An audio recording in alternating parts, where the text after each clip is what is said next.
Class 12 এর প্রত্যেক ছাত্রছাত্রীকে আমাদের ইউটিউব চ্যানেল আন্তরিকভাবে অভিনন্দন জানাই। আমরা প্রতি সোমবার তোমাদের জন্য উচ্চ মাধ্যমিক পরীক্ষা প্রস্তুতির জন্য একটা করে ভিডিও প্রকাশ করব প্রত্যেক সোমবার, এবং চেষ্টা করব সপ্তাহে আমরা আরও বেশ কয়েকটা ভিডিও দেওয়ার। তো আজকের এই ভিডিওটাতে আমরা দ্য পোয়েট্রি অফ আর্থ, এই যে কবিতাটা, এই কবিতাটা আমরা লাইন বাই লাইন অ্যানালাইসিস করব এবং আমরা কবিতাটাকে ভালো করে বোঝার চেষ্টা করব। এই কবিতাটা লিখেছেন রোমান্টিক যুগের একজন অন্যতম বিখ্যাত কবি জন কিটস। সাধারণত 1798 সাল থেকে, অর্থাৎ লিরিক্যাল ব্যালাডস প্রকাশের সময় থেকে 1850 সাল, এই সময়টুকুকে বলা হয় রোমান্টিক লিটারেচার। তার এই রোমান্টিক যে যুগ ছিল, রোমান্টিক মুভমেন্ট বলা হয় ওই এজটাকে, কারণ ওই এজে রোমান্টিকতার বিভিন্ন রোমান্টিকতার যে বিভিন্ন বৈশিষ্ট্যগুলো থাকে সেগুলোকে নিয়েই বিশেষ করে সমাদৃত কবিরা কী করত, লেখালেখি করত। আর জন কিটস সেই সময়ের অন্যতম বিখ্যাত কবি, যেমন কোলরিজ, তারপরে হচ্ছে ওয়ার্ডসওয়ার্থ, এদের পরবর্তী সময়ের কী ছিল, কবি ছিল। আমরা এই যে দ্য পোয়েট্রি অফ আর্থ এই কবিতাটা পড়ব, কিন্তু কবিতাটা পড়ার আগে আমাদেরকে অবশ্যই জন কিটস সম্পর্কে আমাদের একটা ধারণা থাকা দরকার। কেননা জন কিটস একজন অন্যতম ইংরেজি সাহিত্যের কবি। রোমান্টিক কবির মধ্যে ছিলেন George Byron, Percy Shelley, Wordsworth, Coleridge. তো আমাদেরকে অবশ্যই, তারপর রবার্ট সাউদিও ছিল। তো জন কিটস কে ছিল? বলছে যে রোমান্টিক কবিদের মধ্যে সব থেকে অল্প বয়সে মারা গিয়েছিলেন তিনি হচ্ছেন জন কিটস। তিনি মাত্র 26 বছর বয়সে টিউবারক্লোসিস রোগে মারা গিয়েছিলেন। তিনি ছিলেন রোমান্টিক কবিদের মধ্যে কল্পনা, অনুভূতি এবং সঙ্গীতপূর্ণ ছন্দে অদ্বিতীয়। অর্থাৎ রোমান্টিক কবিতা মানে সেখানে একটা কল্পনা থাকবে, সেখানে অনুভূতি থাকবে এবং সেখানে সঙ্গীতপূর্ণ একটা ছন্দ থাকবে। তার চেয়ে বড় কথা হচ্ছে রোমান্টিক কবি মানে প্রকৃতির একটা ছোঁয়া থাকবে। আর তার সময়ে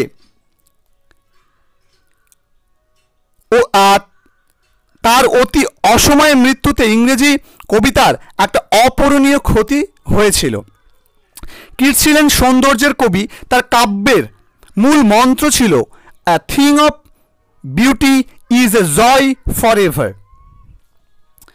তার প্রসিদ্ধ কবিতার মধ্যে এই সৌন্দর্যের আরাধনা স্পষ্ট করে ব্যক্ত আছে। তার কবিতার মধ্যে আমরা মূলত সেন্সুয়াসনেস অর্থাৎ ইন্দ্রিয় পরায়ণতা আমরা লক্ষ্য করতে পারবো। কিটসের লেখা কবিতার সংখ্যা খুব একটা বেশি ছিল না, তবুও কাব্যগুণে তাদের অনেকেই কি ছিল, অতুলনীয় ছিল। যেমন এই দিক থেকে যদি আমরা ওডসের নাম করি, তার লেখা বিভিন্ন ওডস, সেই ওডসগুলো কিন্তু অন্যতম একটা জায়গা দখল করবে। ওডসগুলোর মধ্যে উল্লেখযোগ্য হলো ode to a nightingale, ode on a Grecian urn, ode to autumn, ode to melancholy ইত্যাদি। এছাড়া তার কবিতাগুলির মধ্যে বড় বড় কবিতার মধ্যে ছিল ইভ অফ সেন্ট অ্যাগনেস, হাইপারিয়ন, এডমনিয়ন।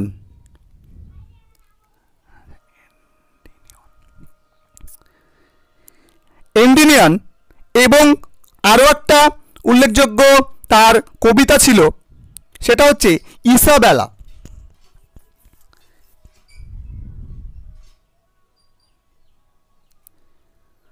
তো এই যে কবিতাটা, এই কবিতাটাই কবির অর্থাৎ জন কিটসের একটা সেন্সুয়াসনেস অর্থাৎ ইন্দ্রিয় পরায়ণতার বিষয়টা কিন্তু ফুটে উঠেছে। কবিতাতে প্রকৃতির একটা ছোঁয়া আছে। কবিতাটির নামকরণ দ্য পোয়েট্রি অফ আর্থ বলা হয়েছে, কিন্তু এই কবিতাটির আসল নামকরণ হচ্ছে one the গ্রাসহপার and the cricket. কিন্তু আমাদের এই উচ্চ মাধ্যমিক সিলেবাসে এই কবিতাটিকে নামকরণ করা হয়েছে the poetry of earth. Actually এখানে কবি আমাদের সামনে যেটা বলছেন সেটা হচ্ছে যে দ্য পোয়েট্রি অফ আর্থ জন কিটসের কোনো প্রসিদ্ধ কবিতা কিন্তু নয়, বরং এটি একটি সনেট। সনেট বলতে সাধারণত 14 লাইনের কবিতা এবং এর মধ্যে একটা নির্দিষ্ট ছন্দ থাকবে। তো সনেট কি, সনেট কত প্রকারের হয়, এই বিষয়টা নিয়ে আমি একটা ভিডিও করেছি। সেই ভিডিওটার লিঙ্ক আমি ডেসক্রিপশানে দিয়ে দিচ্ছি। তোমরা যারা এই সনেট সম্পর্কে জানতে ইন্টারেস্টেড তারা অবশ্যই সেই ভিডিওটা দেখবে। আমি আশা করব সনেট সম্পর্কে তোমাদের কোনো রকম কোনো ডাউটস থাকবে না। আর এই দ্য পোয়েট্রি অফ আর্ট, এই কবিতাটি লেখা হয়েছিল 1816 সালে। কবিতাটি প্রকৃতির দ্বারা অনুপ্রাণিত হয়ে লেখা হয়েছিল, অর্থাৎ প্রকৃতির দ্বারা মুগ্ধ হয়ে কবি কবিতাটি লিখেছিলেন, যা রোমান্টিক কবিতার মধ্যে অন্যতম প্রধান বৈশিষ্ট্য। অর্থাৎ যে প্রকৃতির বিষয়টা, সে প্রকৃতির বিষয়টা কি ছিল, রোমান্টিক কবিতার যে বিভিন্ন বৈশিষ্ট্য ছিল তার মধ্যে অন্যতম প্রধান বৈশিষ্ট্য ছিল এই প্রকৃতি পরায়ণতা।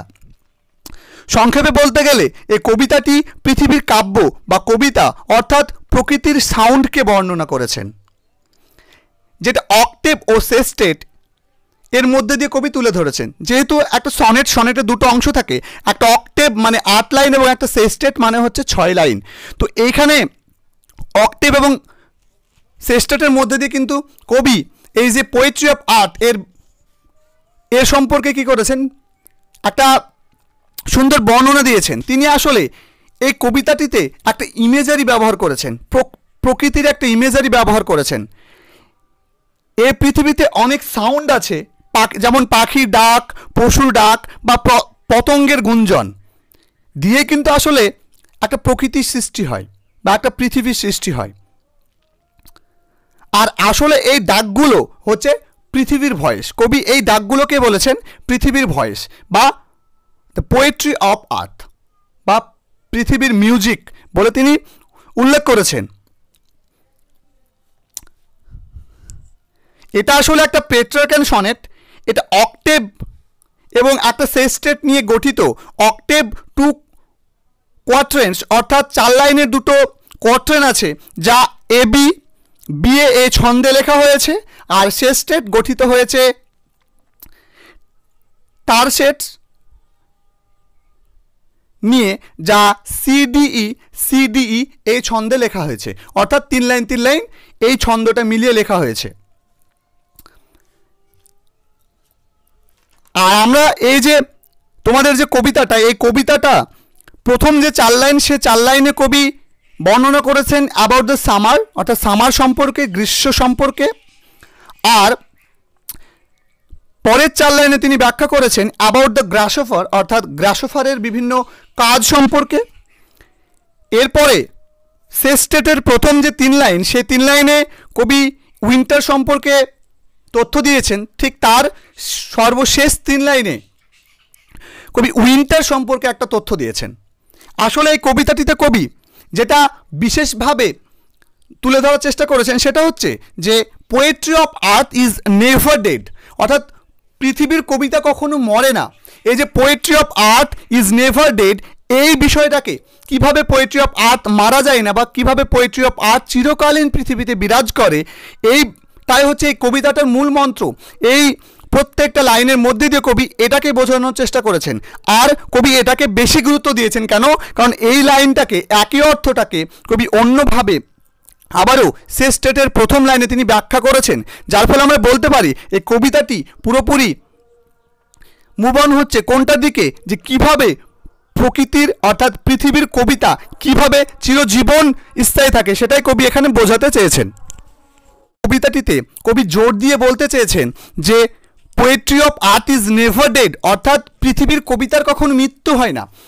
কেন প্রকৃতির কবিতার মৃত্যু হয় না বা পৃথিবীর কবিতার কেন মৃত্যু হয় না, কেন পৃথিবীর কবিতা চিরকালীন বিরাজ করে, এটাই তিনি এই যে কবিতাটা, এই কবিতাটার মাধ্যমে তিনি আমাদেরকে বোঝাতে চেয়েছেন। এবং তিনি আমাদেরকে বিভিন্ন লাইন উপস্থাপনের মধ্যে দিয়ে, মাত্র 14 লাইনের মধ্যে দিয়ে আমাদেরকে বোঝাতে চেয়েছেন যে কিভাবে পৃথিবীর কবিতা চিরকালীন টিকে থাকে।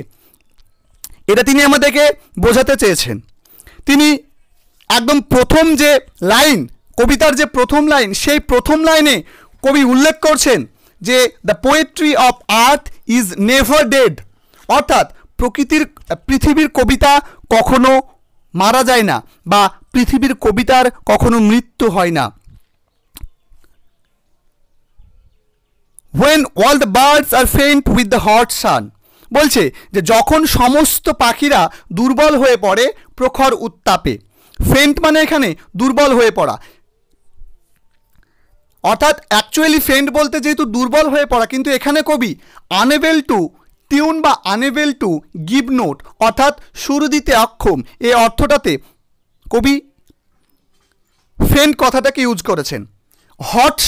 হট সান বলতে কবি স্কর্চিং সানরেজ অর্থাৎ প্রখর বা ঝলসানো সূর্যরশ্মির কথা বোঝাতে চেয়েছেন। অর্থাৎ তিনি বলতে চেয়েছেন যে প্রখর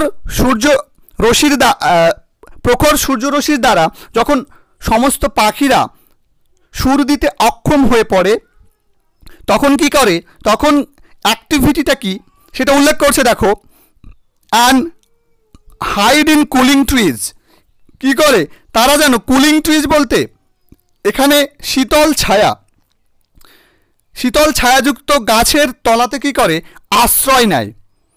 এ ভয়েস উইল রান, এখানে তিনি অ্যাকচুয়ালি হাইড বলতে keep over to get protection from heat, উত্তাপ থেকে বাঁচার জন্য ঢেকে থাকা। অর্থাৎ এখানে বলতে চেয়েছে যখন সমস্ত পাখিরা যখন সুর দিতে অক্ষম হয়ে পড়ে তখন তারা কি করে, যখন তারা ক্লান্ত হয়ে পড়ে তখন তারা কি করে, তখন তারা নিজেকে প্রোটেকশন দেওয়ার জন্য সূর্যের যে অত্যাধিক যে রশ্মি প্রখর উত্তাপ সেখান থেকে নিজেকে বাঁচানোর জন্য কি করে, কুলিং ট্রিজের নিচে অর্থাৎ শীতল গাছের নিচে বা শীতল গাছের ছায়া বা গাছের ছায়ার শীতলে কি করে, বিশ্রাম নেয়। এখানে ছন্দটা কবি কিভাবে মেলাচ্ছেন দেখো, প্রথম লাইনে কিন্তু ডেড, প্রথম লাইনে শেষ অক্ষরটা কিন্তু ডেড, ঠিক তার পরের লাইনে কি আছে সান, তার পরের লাইনে আছে রান। অর্থাৎ প্রথম লাইনটার সঙ্গে কিন্তু দ্বিতীয় লাইনটা মিলছে না। তাহলে আমরা যদি প্রথম লাইনটার ছন্দটাকে যদি আমরা এ দিই, দ্বিতীয় লাইনটার ছন্দটাকে আমরা যদি বি দিই, তাহলে প্রথমেরটা এ, পরেরটা বি। আর ঠিক তার পরে দেখো রান আছে, রান মানে কোনটার সঙ্গে মিলছে, সান রান মানে আ সাউন্ড দিয়ে মিলছে। তার মানে আমরা এই যে রানের ছন্দটাকে আমরা বি এর ছন্দ বলতে পারি, তাই আমরা রানের সঙ্গে ছন্দটাকে মেলাবো বি হিসাবে। A voice will run, a voice বলতে এখানে স্পেশাল টিউন অর্থাৎ একটা বিশেষ সুরকে বোঝানো হয়েছে। উইল রান মানে হচ্ছে কাম আউট বা বেরিয়ে আসবে। তো একটা বিশেষ যে সুর সেটা কোথা থেকে বেরিয়ে আসবে, বলছে ফ্রম হেজ টু হেজ বলতে এখানে fence or bushes or small trees অর্থাৎ ঝোপঝাড় বা ছোট ছোট গাছের বেড়া। অ্যাবাউট দ্য নিউ মন মিড বলতে সদ্য কর্ষণ করা ক্ষেত। ভালো করে লক্ষ্য করো, এখানে একটা সাউন্ড আছে হেজ টু হেজ, এই বিষয়টা কিন্তু ডাবল ইউজ হয়েছে। হেজ সাউন্ডটা কিন্তু দ্বিত্ব অর্থাৎ দুবার এসেছে। এই ধরনের বিষয়টাকে বলছে যখন কনসোনেন্ট সাউন্ড দুবার আসে তখন সেই ধরনের যে পোয়েটিক ডিভাইস সেটাকে বলছে অ্যালিটারেশন। অর্থাৎ কবি এখানে একটা অ্যালিটারেশন ইউজ করেছেন। কবি বলছেন যে কি করবে, একটা ঝোপ থেকে আর একটা ঝোপে কি করে সুরটা ভেসে বেড়ায়, আর কি করে সদ্য কাটা ক্ষেতের মধ্যে থেকে কি করে বেরিয়ে, সদ্য কাটা শেষে ক্ষেতের মধ্যে দিয়ে কি করে পুরো যে সুরটা সে সুরটা ভেসে বেড়ায়। অর্থাৎ সুরটা একটা ঝোপ থেকে আর একটা ঝোপে আর সদ্য কাটা ক্ষেতের মধ্যে দিয়ে কি করে বেরিয়ে আসবে, ক্ষেতের মধ্যে দিয়ে বেরিয়ে আসবে। অ্যাকচুয়ালি এখানে পোয়েট্রি অফ আর্ট বলতে কবি কিন্তু সাউন্ডকে বুঝিয়েছেন, অর্থাৎ সঙ্গীতকে বুঝিয়েছেন, মিউজিককে বুঝিয়েছেন। যদি আমরা কখনো দিনের বেলাতে, যেহেতু প্রত্যেকটা সময় দিবারাত্রি সব সময়ের জন্য কি করে পৃথিবীতে পাখি, বিভিন্ন পশু বা বিভিন্ন পতঙ্গের কিন্তু আওয়াজ শোনা যায়, তাদের আওয়াজগুলো যেহেতু কন্টিনিউয়াস আওয়াজ, বিভিন্ন পতঙ্গের আওয়াজ যেহেতু কন্টিনিউয়াস, ফলে আমাদের ব্রেন ওই কন্টিনিউয়াস আওয়াজটাকে ক্যাপচার করতে পারে না, যার ফলে আমরা সেই আওয়াজটা কিন্তু বুঝতে পারি না। কিন্তু আমরা যদি কখনো সকালবেলাতে বা দুপুরে বা সন্ধে বলো বা রাত্রে বলো কোনো একটা সময় যদি আমরা কোনো একটা নির্জন জায়গাতে গিয়ে যদি আমরা দাঁড়াই, তাহলে আমরা নিজেরা ফিল করতে পারবো ওই সাউন্ডটাকে।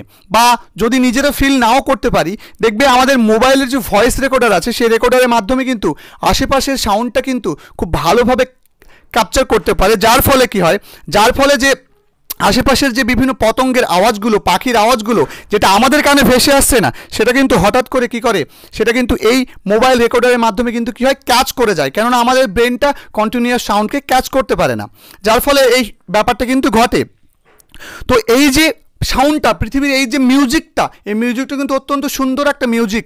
এই মিউজিকটাকে বলছে যে এই মিউজিকটার কখনো মৃত্যু ঘটবে না।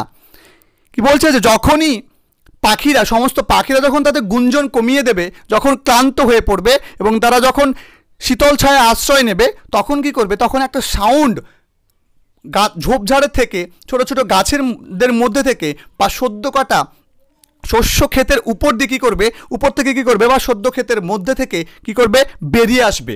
তারপরে কি বলছে, দ্যাট ইজ দ্য গ্রাসহপার। এখানে দ্যাট বলতে ওই যে মিউজিক বা ওই যে সাউন্ড, সেই সাউন্ডটাকে বুঝিয়েছে। Is the গ্রাসহপার। দেখো এখানে গ্রাসহপারকে কী করা হয়েছে, গ্রাসহপারকে কিন্তু ক্যাপিটালাইজড করা হয়েছে, অর্থাৎ গ্রাসহপারের প্রথম অক্ষরটা কিন্তু ক্যাপিটাল, জিটা কিন্তু ক্যাপিটাল লেখা হয়েছে। তার মানে এখানে গুরুত্বটাকে বোঝানো হয়েছে। অর্থাৎ গ্রাসহপার মানে হচ্ছে আ কাইন্ড অফ স্মল ইনসেক্ট, মানে হচ্ছে একটা ছোট্ট, এক প্রকার ছোট্ট পতঙ্গ। এই পতঙ্গটার মূল্য বা ভূমিকা কতটা যে ইম্পর্টেন্ট সেই পৃথিবীতে, এই মিউজিক ক্রিয়েট করতে এই গ্রাসহপারের যে কতটা এখানে ইম্পর্টেন্স, সেটাকে কিন্তু এখানে কবি বোঝাতে চেয়েছে। ঠিক এই সময়তে যখন কি করে, যখন পাখিদের সাউন্ডটা বন্ধ হয়ে যায়, ঠিক তখনই কি করে, তখনই কিন্তু এই গ্রাসহপারের সাউন্ডটা ভেসে আসে। He takes the lead. আর এই কাজটার নেতৃত্ব দেয় কে, এই কাজটার নেতৃত্ব দেয় হচ্ছে গ্রাসহপার। অর্থাৎ এই যে সুর সৃষ্টি করা, সুর ক্রিয়েট করা, এই কাজটার দায়ভারটা কে নেয়, কাজটার দায়িত্ব গ্রহণ করে কিন্তু সেই সময়তে গ্রাসহপার। তবে বলছে ইন দ্য সামার লাক্সারি, এখানে সামার লাক্সারি বলতে in plentiful growth in the summer season, অর্থাৎ গ্রীষ্মের প্রচুর যে প্রাচুর্যতা, সেটাকে কিন্তু এখানে বোঝানো হয়েছে। He has never done with his delights. বলছে যখন সে কি করে, যখন সে এই যে গ্রীষ্মের যে প্রাচুর্যতা যখন উপভোগ করে, তখন এই উপভোগ করা বা এই খুশির সঙ্গে কিন্তু সে কখনো, অর্থাৎ গ্রাসহপার কিন্তু কখনো আপোষ করে না, অর্থাৎ তার খুশির কোনো কিন্তু বাদ থাকে না। সে কি করে, সে অন্তহীন খুশি কিন্তু খুঁজে নেয়, অর্থাৎ সে তার ডিলাইটফুল বা সে তার জয় বা সে তার আনন্দ, কিন্তু তার আনন্দটা কিন্তু কখনো শেষ হয়ে যায় না, বা তার আনন্দটা কিন্তু কখনো কোনো কিছুর সঙ্গে আপোষ করে না। ঠিক তারপরে বলছে for when tried out with fun. আর যখন এইভাবে গ্রীষ্মের প্রাচুর্যটা উপভোগ করতে করতে যখন সে খুব সহজে যখন সে ক্লান্ত হয়ে পড়ে, ঠিক তখন কি করে, he rest at the ease beneath some pleasant weeds. এখানে ইজ মানে হচ্ছে অ্যাট ইজ মানে এখানে খুব আনন্দে বা খুব কমফোর্টেবলি কি করে, খুব কমফোর্টেবলি বা খুব শান্তভাবে কি করে, বিশ্রাম নেয়। কোথায়, বিনিথ সাম প্লিজেন্ট উইড। অর্থাৎ বলছে যে ক্লান্ত হলে সে খুব সহজে বা খুব আনন্দে বা খুব আরামেই কি করে, আগাছার আড়ালে কি করে, আশ্রয় নেয় এবং সেখানে কি করে, সেখানে বিশ্রাম নেয়। ঠিক এরপরে দেখো তোমরা ছন্দটা দেখলে বুঝতে পারবে। আমি ছন্দটা মিলিয়ে দিই। প্রথমে আমি বললাম যে প্রথমেরটাকে আমি ধরেছিলাম, ছন্দটাকে আমি এ দিয়ে ইন্ডিকেট করেছিলাম। ঠিক তার পরেরটা যেহেতু আগের সঙ্গে মিলছিল না, ফলে সেটাকে বি দিয়েছিলাম। পরের সাউন্ড রান, এটা কিন্তু সানের সঙ্গে মিলছে, যার ফলে আমরা মাঝে দুটোকে বলেছিলাম বি বি। আর দেখো মিড, ডেড মিড, এই সাউন্ডটা কিন্তু মিলছে। দেখো ইডি এই জায়গাতে কিন্তু একটা নেভার ডেড আর নিউ মোন মিড, এই জায়গাটা কিন্তু সাউন্ডটা একটু মিলছে, যার ফলে কিন্তু আমরা এইটাকে আমরা বলবো যে 1 নম্বর অর্থাৎ ডেডের সঙ্গে কিন্তু এই সাউন্ডটা মিলছে। ফলে আমরা এই ছন্দটাকে বলবো কি, রাইম স্কিমটাকে আমরা বলবো এ বি বি এ। পরেরটা দেখো লিড, তারপর ডান ফান, ডান ফান এই দুটো কি বিবি, আর লিড আর উইড এই সাউন্ডটা মিলছে, তার জন্য আমরা কি বলবো, ড সাউন্ডটা মিলছে শেষে এসে, যার ফলে আমরা কি বলবো, এইটাকে আমরা বলবো যে এ বিবি এ। এটা হচ্ছে আমাদের রাইম স্কিম। এই স্কিমটা কবি এখানে ইউজ করেছেন। ঠিক তার পরে আবার বলছেন কবি, the poetry of art is seizing never. বলছে যে পৃথিবীর কবিতা বা পৃথিবীর সঙ্গীত কিন্তু শেষ হচ্ছে না, ইজ সিজিং নেভার মানে কখনোই থেমে যাচ্ছে না, অর্থাৎ পৃথিবীর কবিতা বা পৃথিবীর যে সঙ্গীত সেটা থেমে যাচ্ছে না, ইজ নট স্টপিং। বা এই যে পৃথিবীর কবিতার কিন্তু কোনো অন্ত নেই, মানে কোনো শেষ নেই। অ্যাকচুয়ালি কবি এখানে কিন্তু জোর দিয়ে বলছেন যে পৃথিবীর সঙ্গীত কখনো থেমে যাবে না, পৃথিবীর সঙ্গীত কখনোই থামে না। অর্থাৎ তিনি বলতে চেয়েছেন, তিনি যে ইঙ্গিতটা করছেন, প্রকৃতির ছন্দটা কিন্তু কখনোই শেষ হয় না। একজন ক্লান্ত হয়ে গেলে সেই দায়ভারটা কিন্তু অন্যজন গ্রহণ করে। এর আগের যে ওয়াক্টেপ যে অংশটা, সেই অংশটাতে আমরা দেখলাম প্রথমে সামার মানে অর্থাৎ বিভিন্ন পাখিরা কিন্তু কি করছিল, গুঞ্জন করছিল। ঠিক তারা ক্লান্ত হয়ে যাওয়ার পরে সে গুঞ্জনের কাজটার দায়ভারটা নিয়েছিল কিন্তু গ্রাসোফার। ঠিক গ্রাসোফারের পর কিন্তু গ্রাসোফার এখন ক্লান্ত হয়েছে, গ্রাসোফার এবার কি করবে, গ্রাসোফার এবার যখন এরকম কিন্তু কাজটা কিন্তু কন্টিনিউয়াসলি চলবে, একের পর এক, এ ক্লান্ত হলে আরেকজন, একজন ক্লান্ত হলে আরেকজন, এরকমভাবে কিন্তু এই যে পোয়েট্রি অফ আর্থ অর্থাৎ মিউজিক অফ দ্য আর্থ, এটা কিন্তু সবসময়ের জন্য ক্রিয়েট করবে। তারপর কবি জোর দিয়ে বলছেন এই যে পোয়েট্রি অফ আর্থ বা মিউজিক অফ আর্থ, এটা কিন্তু কখনোই শেষ হয়ে যাচ্ছে না, বা এটা কিন্তু কখনোই ফুরিয়ে যাবে না। On a loan winter evening বলছে একটা একাকী কি শীতের সন্ধ্যায়। এখানে লোন কেন বলা হয়েছে, লোন বলা হয়েছে কারণ শীতকাল। শীতকাল মানে হচ্ছে আশেপাশে যেহেতু ঠান্ডা থাকে, ফলে প্রত্যেকে নিজের শরীর কিন্তু গরম করার জন্য, উম রাখার জন্য কিন্তু নিজেরা নিজেদের বাড়ির মধ্যে থাকে। ফলে সমস্ত কিছু পশু পাখি সমস্ত কিছু কিন্তু কী করে, নিজেদের শরীর করার জন্য কিন্তু নিজেদের আশ্রয়ের স্থলটাকে কিন্তু বেছে নেয় এবং সেখানে কিন্তু নিজের শরীরটাকে করে। ফলে আশপাশটা কিন্তু খুবই নিশ্চুপ বা নিস্তব্ধতা থাকে। ফলে বলছে যে ওয়ান এ লোন উইন্টার ইভিনিং, একটা একাকী বা একটা নির্জন বা একটা নিঝুম শীতের সন্ধ্যায়, when the frost has wrought a silence মানে এখানে when the frost বলতে কি তুষার যখন কি করছে, তুষার যখন থাকে আশেপাশে, তখন কি হয়, তুষারের ফলে কিন্তু শীতটা যেহেতু প্রচণ্ড থাকবে, ফলে কি তুষারটা বাধা দিয়েছে মানুষজনদেরকে বা বিভিন্ন কীটপতঙ্গদেরকে বা পাখি বা পশুদেরকে কি পৃথিবীর যে মিউজিক সেটা কিন্তু ক্রিয়েট করতে কিন্তু তারা পাচ্ছে না। তারা নিজেদের শরীরটা করার জন্য কিন্তু নিজেরা কিন্তু একটা রেস্টে আছে। ঠিক সেই সময়তে তাহলে কী হবে, বলছে যে যখন তুষার কী করে, যখন তুষার একটা নীরবতা, একটা সাইলেন্স সৃষ্টি করে। এখানে রট মানে হচ্ছে সৃষ্টি করা, নীরবতা যখন সৃষ্টি করে। ফ্রম দ্য স্টোভ দেয়ার শ্রিলস মানে কিন্তু এখানে শ্রিলস মানে হচ্ছে কাম আউট শার্পলি, অর্থাৎ তীক্ষ্ণভাবে বেরিয়ে আসে। স্টপ মানে কিন্তু অগ্নিকুণ্ড, বলছে যে অগ্নিকুণ্ড থেকে কিন্তু কি করে, অগ্নিকুণ্ড থেকে বেরিয়ে আসে দ্য ক্রিকেট সং বলতে এখানে ক্রিকেট, দেখো ক্রিকেটটাকে আবার কি করা হয়েছে, ক্রিকেটের সিটাকে ক্যাপিটাল করা হয়েছে।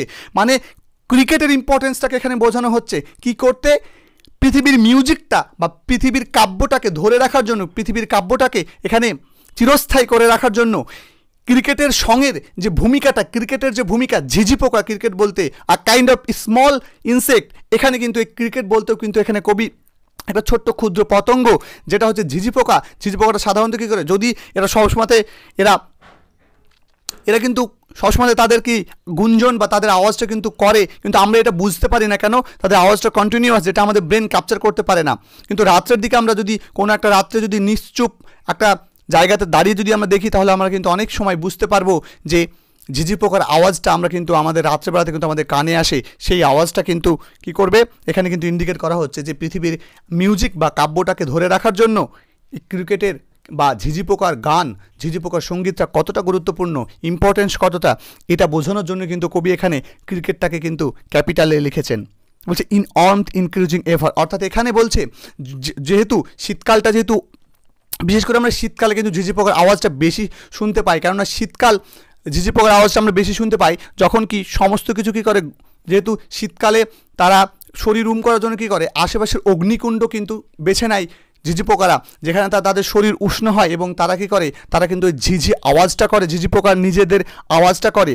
আর যত উত্তাপ বাড়ে, ইনক্রিজিং এভার, যত উত্তাপ বাড়ে ততই যেন তাদের গানটা বা তাদের সঙ্গীতটা যেন আরও কী করে, আরও তীক্ষ্ণভাবে বা আরও স্পষ্টভাবে কিন্তু শোনা যায়, বা তার যে সঙ্গীতের আওয়াজটা, সেই আওয়াজটার কিন্তু বৃদ্ধি ঘটে। এটা হচ্ছে এখানে দেখো ফ্রস্ট, এর সঙ্গে কি মিলছে দেখবে ভালো করে, নেভার এটা আমরা ধরলাম সি, ফ্রস্ট ডি, তারপরে দেখো সিলস ই, কোনো সাউন্ডই মিলছে না। ঠিক তারপরে দেখো নেভার এভার, এই নেভারের সঙ্গে কিন্তু এভার মিলছে, ফলে নেভারটাকে আমরা দিয়েছিলাম সি। এবার আমরা এভারটাকে আমরা কি দিব, তাহলে এভারটাকে আমরা সি দিব।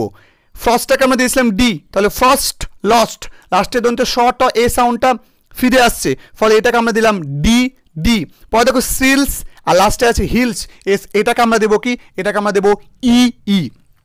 এবার বলছে দেখো and seems to one in drowsiness half lost. এখানে ড্রজিনেস বলতে ড্রজিনেসের যে মিনিং, সেই মিনিংটা অ্যাকচুয়ালি ফিলিং স্লিপি অর্থাৎ ঝিমিয়ে পড়েছিল। হাফ লস্ট বলতে পার্শিয়ালি লস্ট বা বিকামিং পার্টলি ড্রাউজি, বেশ খানিকটা ঝিমিয়ে পড়া। অ্যাকচুয়ালি এখানে ঘুম না হওয়া মানে ঘুম ঘুম ভাব, ঠিক ঘুমটা আসেনি, ঘুম আসা আর ঘুম না আসার ঠিক মাঝামাঝি অবস্থা, এই কারণে কিন্তু হাফ লস্ট বলা হয়েছে, মানে ঘুমটা ঠিক আসেনি, মানে আধো ঘুম যেটাকে বলা হচ্ছে, এরকম অবস্থা। বলছে and seem to one in drowsiness half lost, বলছে যে প্রায় এখানে বলছে যে তন্দ্রাচ্ছন্ন অবস্থায় থাকা কোনো একটা ব্যক্তির তখন মনে হতে পারে, কি মনে হতে পারে, the grasshoppers among some grassy hills, মনে হতে পারে কি যে গ্রীষ্মকালে গ্রীষ্মের ঘাসে ঢাকা পাহাড়ে গঙ্গা ফড়িংয়ের সেই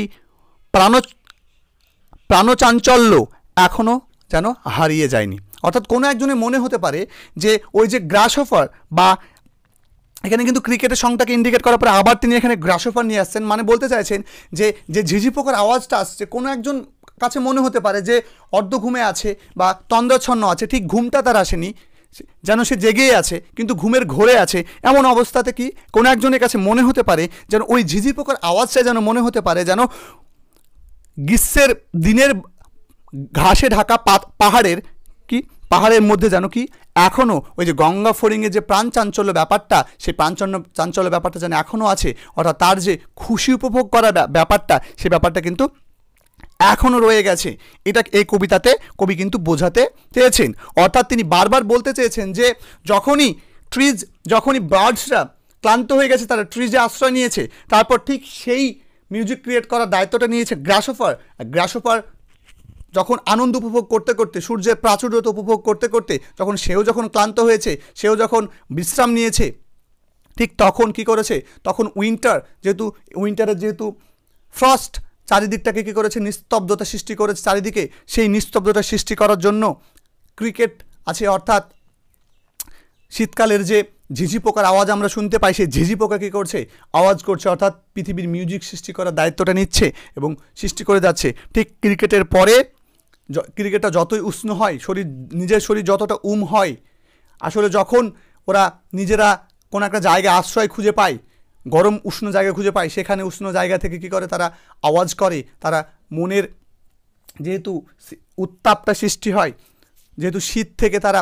একটু উষ্ণতা খুঁজে পায়, ফলে তারা কি করে তাদের মিউজিকটা ক্রিয়েট করে। আর ওই মিউজিকটা কিন্তু যত উষ্ণতা বাড়ে শরীরের, তত তারা কি করে ওই উষ্ণতাটা যেন আরও প্রখর হয়ে ওঠে।